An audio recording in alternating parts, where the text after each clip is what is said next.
Sir नमस्कार। नमस्कार sir. Sir क्या नाम है आपका? रामपाल सिंह। सर कहाँ से आए हैं आप? मुरादाबाद से आए सर। सर संत रामपाल जी महाराज से नाम दीक्षा लेने से पहले आप क्या भक्ति साधना करते थे? भक्ति साधना तो सर हम यही करते थे, ब्रह्मा विष्णु महेश और देवी देवताओं की इनकी भक्ति पूजा करते थे। काफ़ी समय करी थी हमने भक्ति, लेकिन हमें इसमें कोई लाभ नहीं मिल पाए। सर आप किस लाभ की इच्छा से देव देवताओं की भक्ति करते थे? हमने अपने शरीरों के सुख शांति के लिए जो पूजा करते थे बस, जो कि परिवार में सब सही से रहें, हरी बीमारी ना लगे, किसी को दुख ना हो। सर क्या कोई लाभ भी मिला आपको?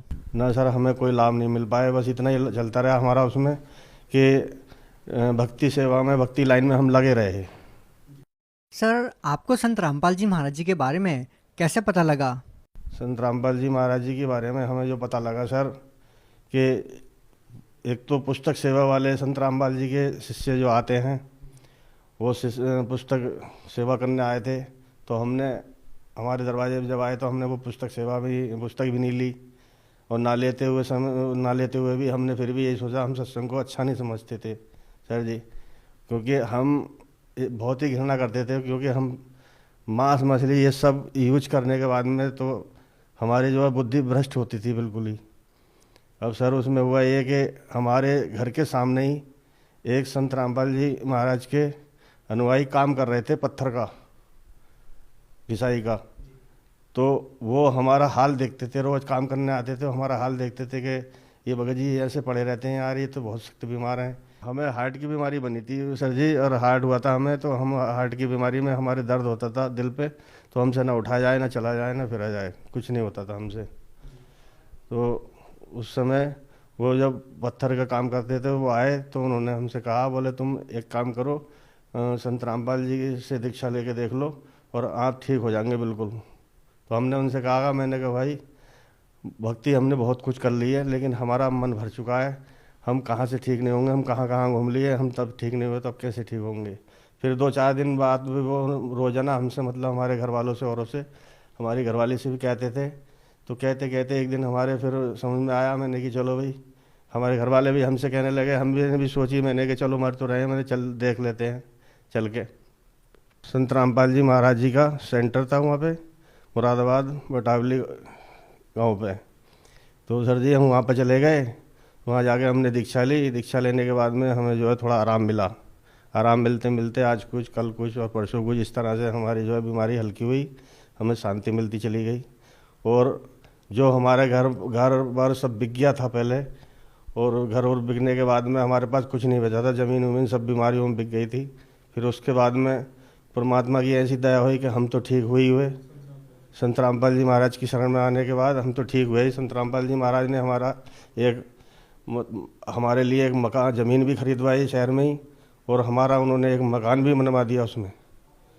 और संत रामपाल जी महाराज की दया से हमारे घर में 4-5 भगत हो गए हैं, और सभी भक्ति करते हैं, और हम आज संत रामपाल जी की दया से हम जो है बिल्कुल ठीक रहते हैं। सर आपने संत रामपाल जी महाराज से नाम दीक्षा कब ली? हमने संत रामपाल जी महाराज जी से नाम दीक्षा ली थी 15/1/2018 को। सर आप ये जो अपने साथ रिपोर्ट लेके आए हैं वो किस चीज़ की है? ये हमारी हार्ट की रिपोर्ट है। ये हमें हार्ट हुई थी, जो कि दिल्ली से डॉक्टरों ने बोला था कि आपकी हार्ट की 3 नस ब्लॉक हैं और एक नस काम कर रही है, आपकी जो है समस्या गंभीर है, आपका बचना मुश्किल है। ये हमारे बेटे से बताया था। सर जब आपकी रिपोर्ट डॉक्टर ने देखी तो उन्होंने क्या कहा?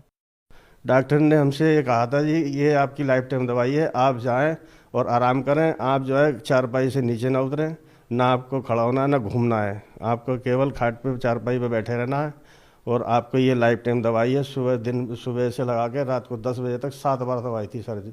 लेकिन सर आज आप हमारे सामने खड़े हैं, इतनी दूर से आप इंटरव्यू देने के लिए आए हैं, लेकिन आप तो बिल्कुल स्वस्थ नज़र आ रहे हैं। आज ये तो संत रामपाल जी महाराज की शरण में आने के बाद ही हमें तो ऐसा लगता है, हम जैसे कि हमें मालिक ने, परमात्मा ने दूसरा जन्म दे दिया, गुरु जी ने हमें। सर आपने अपनी बीमारी के लिए अपना घर बेच दिया, काफ़ी सारी ज़मीन जायदाद बेच दी, उसके बावजूद भी आपको कोई विशेष आराम नहीं मिल पा रहा था। तो सर संत रामपाल जी महाराज जी ने आपकी इतनी गंभीर बीमारी को ठीक करने के लिए कितने पैसे लिए? संत रामपाल जी महाराज किसी से कोई पैसा नहीं लेते, बस वो तो एक जो नाम दीक्षा लेते हैं तो उनमें एक मंत्र देते हैं, मंत्र जाप करना होता है। उन मंत्र जाप करने के द्वारा ही जो कि सारी भक्ति आ जाती है उसी में। कोई पैसे नहीं लिया आपसे? नहीं, कोई पैसा नहीं लेते। लेकिन हमने तो सुना है कि संत रामपाल जी महाराज जी ठीक करने के लिए पैसे लेते हैं। नहीं सर जी, वो तो गलत है, किसी की भी कोई भी अखबार आए तो वो गलत है। बाकी हम कैसे कहते हैं इस चीज़ को, हमारा लाखों से ज़्यादा बर्बाद हुआ और हम संत रामपाल जी महाराज की शरण में गए तो हमसे 1 रुपए का कोई सवाल नहीं हुआ। हम नहीं कह सकते इस चीज़ को। बच्चों से लगा के छोटे और बड़े सब में सब कुछ सुख शांति है और हमारी बीमारी कट गई। हमें संत रामपाल जी महाराज जी की शरण में आने से हमें दूसरा जन्म मिला है। सर, जो लोग आपकी तरह गंभीर बीमारियों से पीड़ित है और वो अपनी आर्थिक परिस्थितियों को लेकर अपना इलाज भी नहीं करवा पा रहे हैं, उन लोगों को आप क्या कहना चाहेंगे? भगत समाज को संदेश क्या देना है, सिर्फ प्रार्थना ही करनी है भगत समाज को कि जो भी परेशानी में है और जिन लोगों के पास में जो पैसे वाला होता है वो तो पैसे से झेल लेता है कि पैसे लगाते लगाते जब पैसा नहीं रहता पास में फिर सोचता है अब क्या करूं, कैसे जान बचे। तो हमारा तो यही कहना, हमारी यही विनती उनसे प्रार्थना है कि अपने संत रामपाल जी की महाराज जी की शरण में आएँ और अपना नाम दीक्षा लें और अपना फ़ायदा उठाएं, अपना लाभ उठाएं। जी धन्यवाद। सच है।